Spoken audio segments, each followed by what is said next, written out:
Welcome back.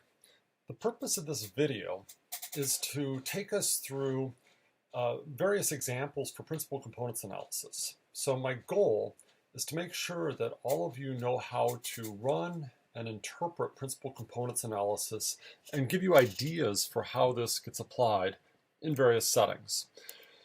So my first example I call, what is a planet? So I was reading the newspaper one day, and I was reading about some new dwarf planet that had been discovered, and I wasn't completely sure what a dwarf planet was. So I went to Wikipedia, and so let me just bring us over to Wikipedia for a second, and you get a page on dwarf planets. And you can read through this on your own.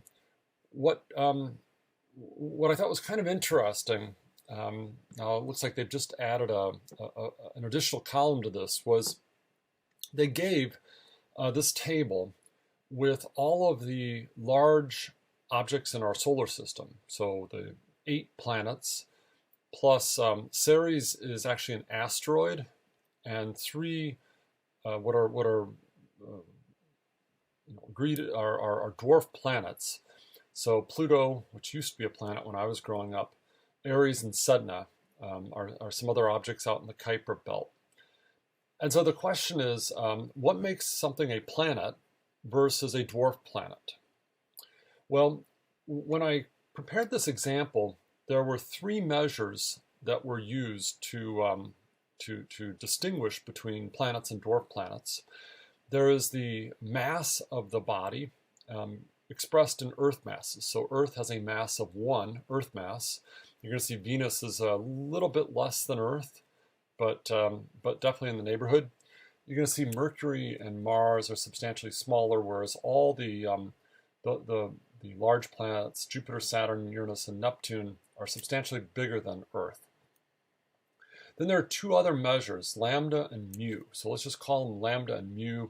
These measure, for example, how well a body can clear the neighborhood of its orbit of rubble. So anyway, the question is, if I were to plot these, would I be able to see, well, Pluto is not a planet, while say Mercury is. So you've got my code here. I've also uploaded my code to Canvas, where you can download and click along if you want. So let's go read the data set in. I've just typed it in. And so here's that table that we had on Wikipedia. So we have the body, we have those first 3 measures, and let's go plot them in a scatterplot matrix. Now what you're going to notice about this is they are dominated by a couple large planets. So this large planet with very large mass is Jupiter. This is going to be Saturn.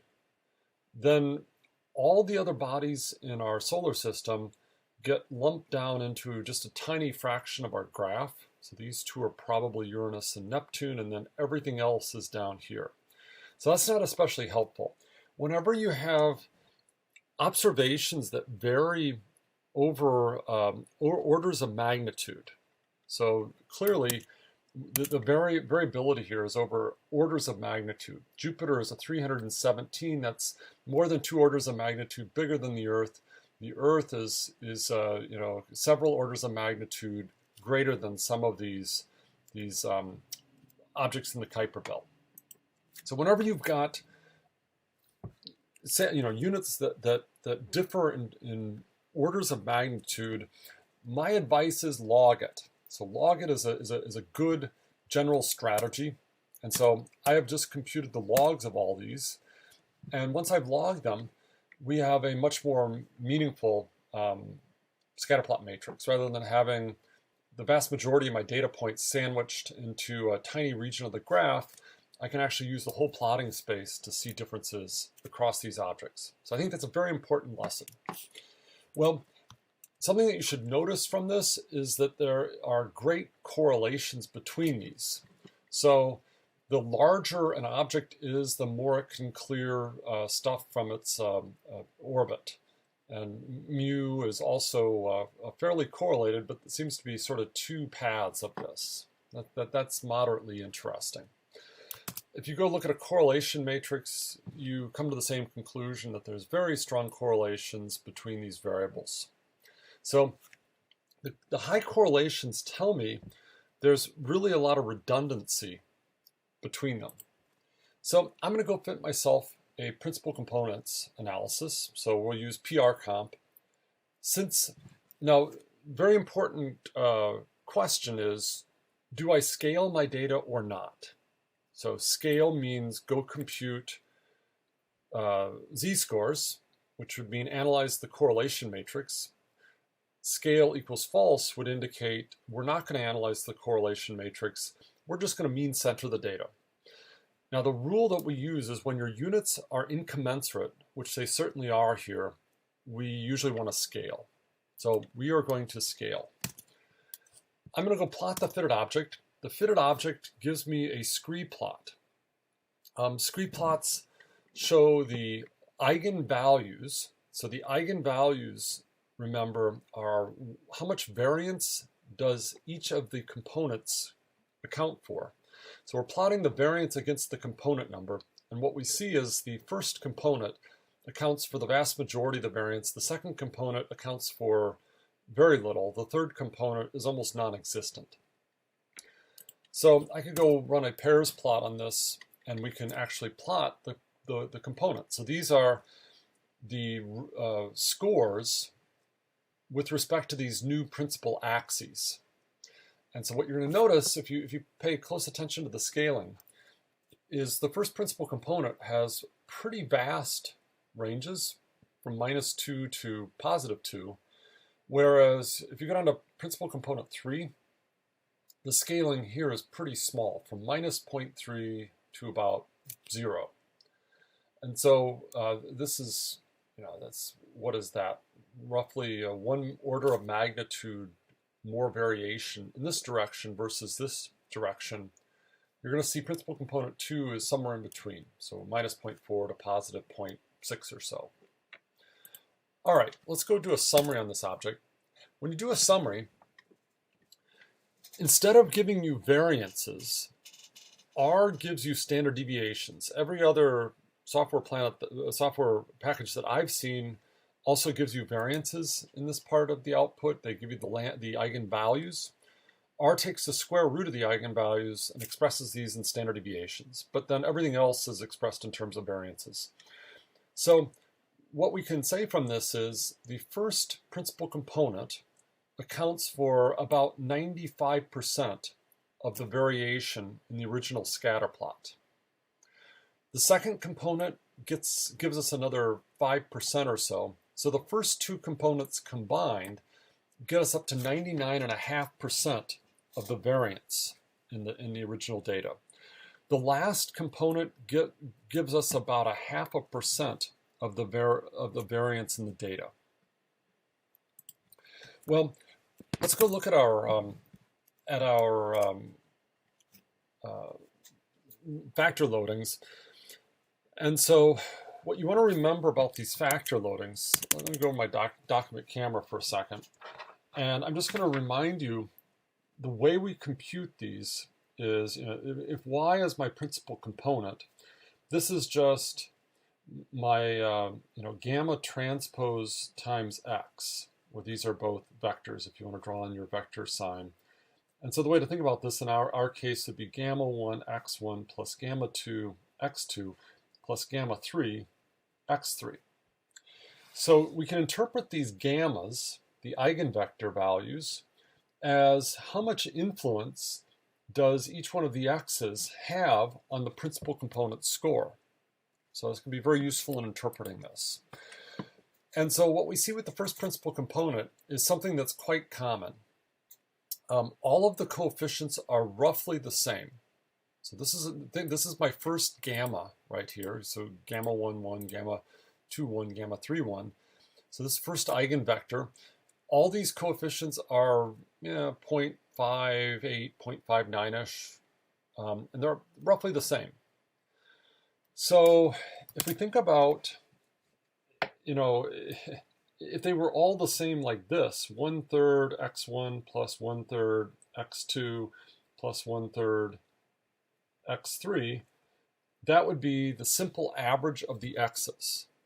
Now, I don't have 1/3, 1/3, 1/3. I have 0.6, 0.6, 0.6 roughly, but it's basically the average. Okay, so it's the average times a constant. So if I had 0.3 in the 0.333 in the denominator, it would be the exact average. I have almost twice that, so it's almost like twice the average, but it's basically the average, a multiple of the average. So this is just averaging my 3 dimensions. That's what that first principal component is. The second principal component, on the other hand, you're going to see a very large value of mu and a very large negative value of log mass. The lambda value, the log lambda value, is close to 0. So what this is really contrasting is log mu with log mass. So maybe it's worth just going over and thinking a little bit about what we would have if we had log mu, log mass, and then let's look at our second PC. So let's just call that PC2. Now, suppose that my log mass is greater than average, and my log mu is less than average. So this would be a positive number. This would be a negative number when I compute my mean-centered values. So this is really important. If I take a negative number, so this is the coefficient for log mass is negative times a positive, I get a negative. If I take a negative number times a positive eigenvector value, I also get a negative. This is going to give me a big negative value. So negative second components are when you have objects that have mass way above the average, but mu below the average. If we had the opposite, so let's say the log mass is greater than the average, whereas log mu is less than the average. Sorry, the other way around. Log mass is less than the average. Log mu is greater than the average. Well, then this would be negative, this would be positive. I would multiply the log mass by the negative eigenvector value, minus 0.64, and it becomes positive. I take a positive times a positive, so that positive times 0.76, and I end up with a big positive. All right, what happens if, say, this is above average, and this is above average? Well, in that case, this is positive, and these two coefficients are roughly of the same size, so this is going to be approximately 0. Likewise, if this is below average, and this is below average, this is going to be about average, about 0. So we call this a contrast. So it's contrasting the mass with the mean. If I have very large objects with very low mu, then it becomes very negative. Otherwise it becomes very positive if it's the opposite of that. All right, well, let's go make a graph. And I think this is really interesting to look at. So I've generated a scatter plot with the names added to the plot. And so what you'll see is that the first principal component is basically the size of the object, and of course Jupiter is the furthest to the right, followed by Saturn. Uranus and Neptune are in there. Venus and Earth are right on top of each other. I should get Earth labeled here. Then you can see Mercury and Mars are substantially smaller, and you can see how all of these other bodies are in a very different part of the space. So what I think is kind of cool about this is you get to see really 3 types of bodies in our solar system. You have the gas giants, you have the terrestrial planets, which are completely different animals than the gas giants, Then you have these things out in the Kuiper belt that are qualitatively very different. So if you ever question, should Pluto be a planet, I think this plot makes it very clear that Pluto doesn't belong with planets. It's nowhere near being like a terrestrial or gas giant. Much more like these things out in the Kuiper belt, like Calme and Eris. All right. Now, one more thing. I remember I said that 99.5% of the variance is being shown by these first two components that came from the eigenvalues.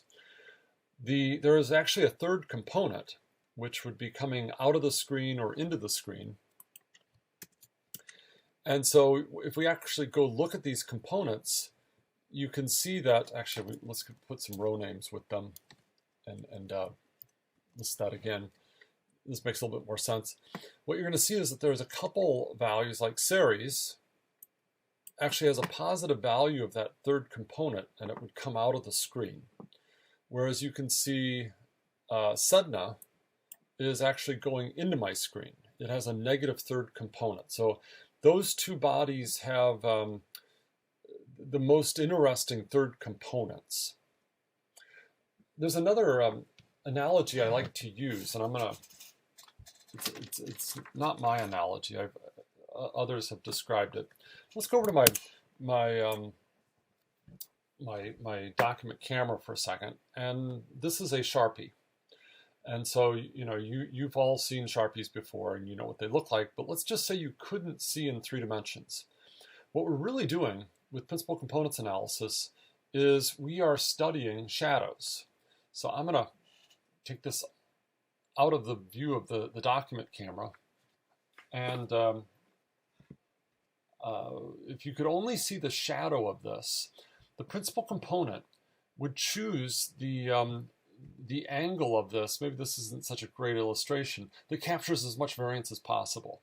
So this is the angle that would show the most interesting view of this, because you can see the clip that would work in a pocket.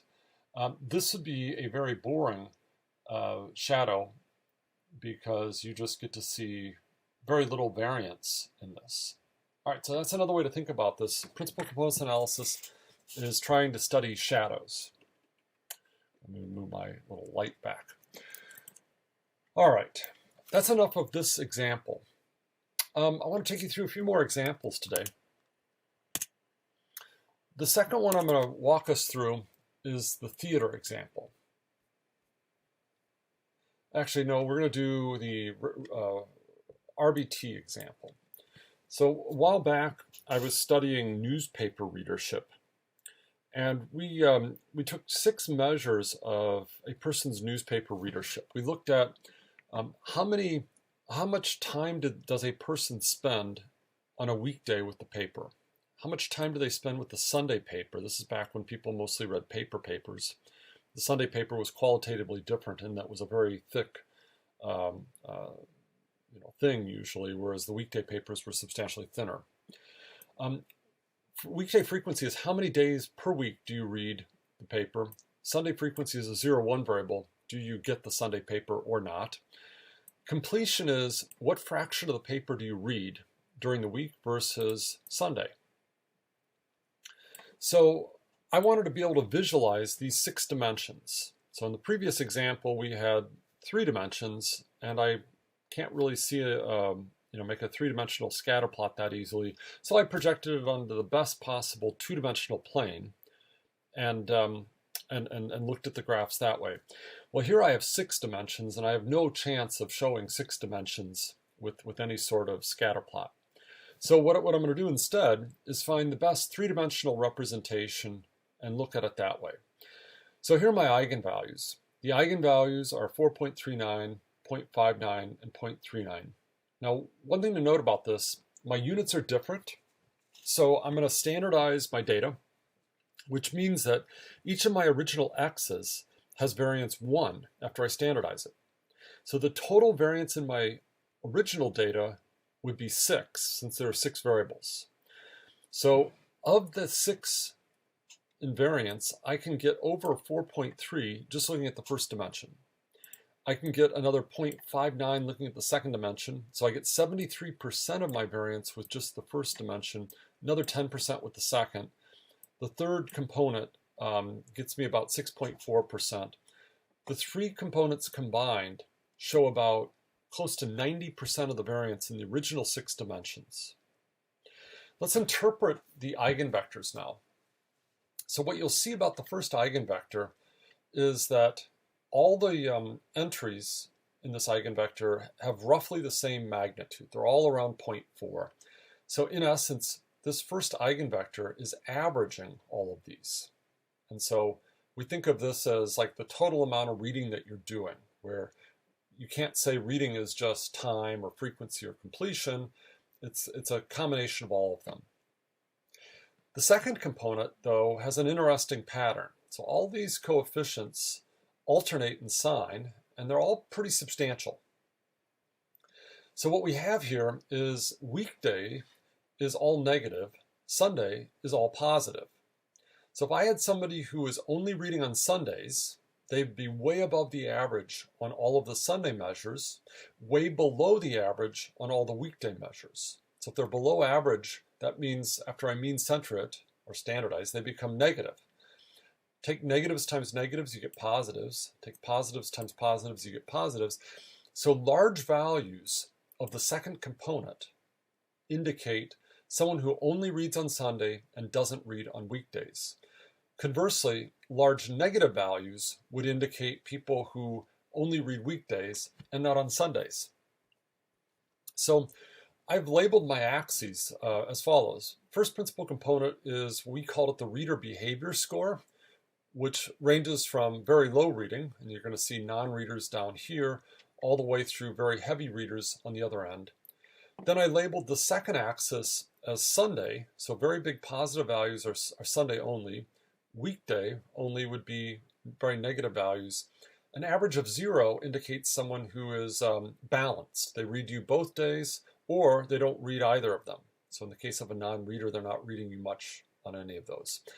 What I'm actually showing up here are some clusters that we found. So there was a weekday sometimes cluster who's way more off on this weekday side on that second component, whereas the Sunday, heavy Sunday onlys are way over on the other side. So it's a very good way of showing these clusters. Let's go interpret the third component.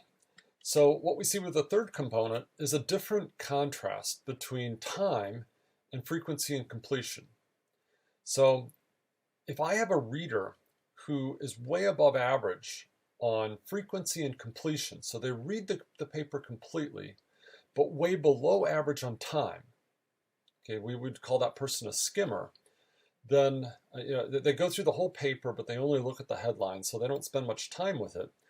They would be very negative on this dimension, whereas someone who is way above average on time, but doesn't read all the sections, so somebody who's really interested in one topic, say sports, would be very positive on this. So that's why I put selective readers at the top and skimmers at the bottom. Balanced readers would be in the middle on this third dimension. All right, so those are the things that you need to interpret with this. Be able to interpret the eigenvalues, which tell you how much variance get explained by each of these components, and then interpret the eigenvectors, which tell you about how these variables relate to the component. The next example that I want to go over is one that I usually teach with clustering, and I haven't taught, I may not have taught clustering in the particular version of the class that you're seeing, but we had 5 measures of your attitude towards theater. So there was an overall attitude measure. So there were a bunch of Likert scales, actually semantic differential scales, like do you find theater exciting or boring? Is it fun or not fun? So these just basically capture your overall attitude.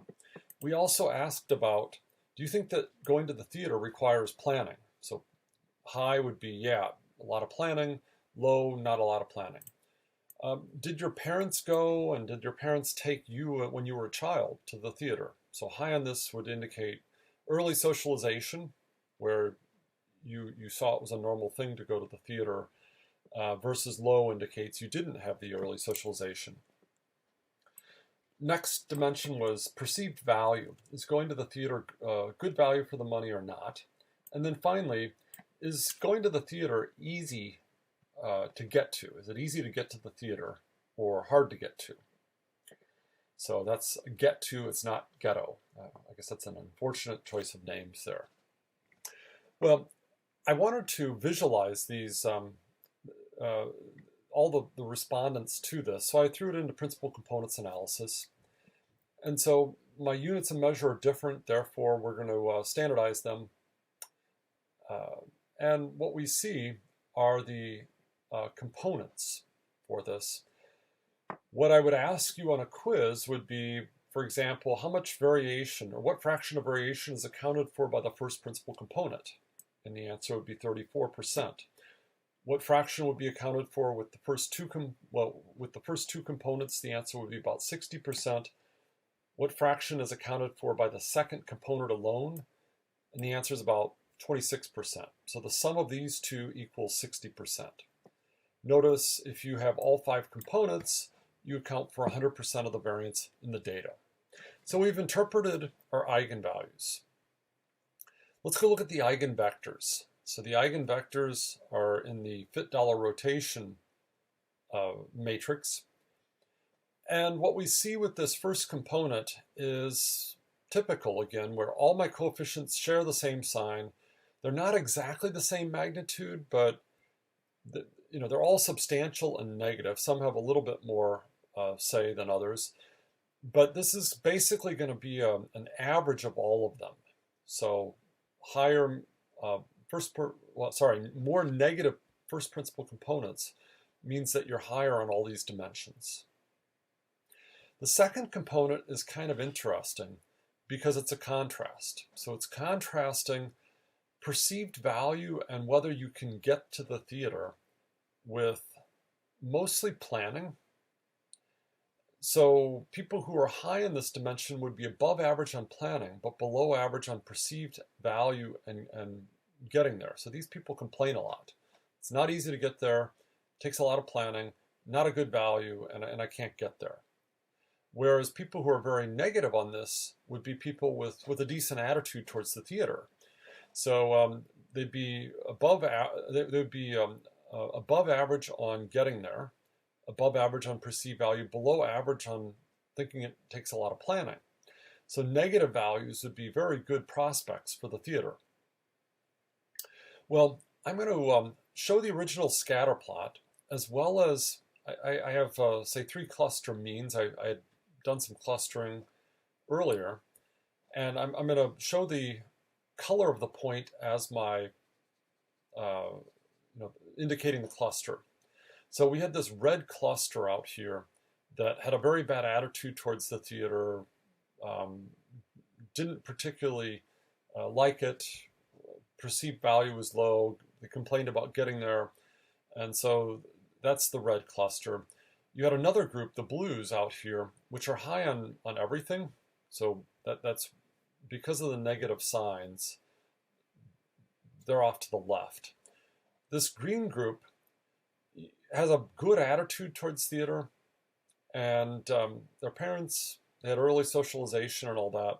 It's just that they complain a bit on a couple of these factors around getting their perceived value and so forth. All right, notice my clusters, there are no hard dividing lines. So there's some red observations over here, there's some green mixed in with the red. You can really see it with the blues. What's happening there is they're varying in the third through the 5th component. So in the 3rd through the 5th component, those blues are actually closer to that centroid versus this centroid. But in 2 dimensions, it doesn't quite look that way.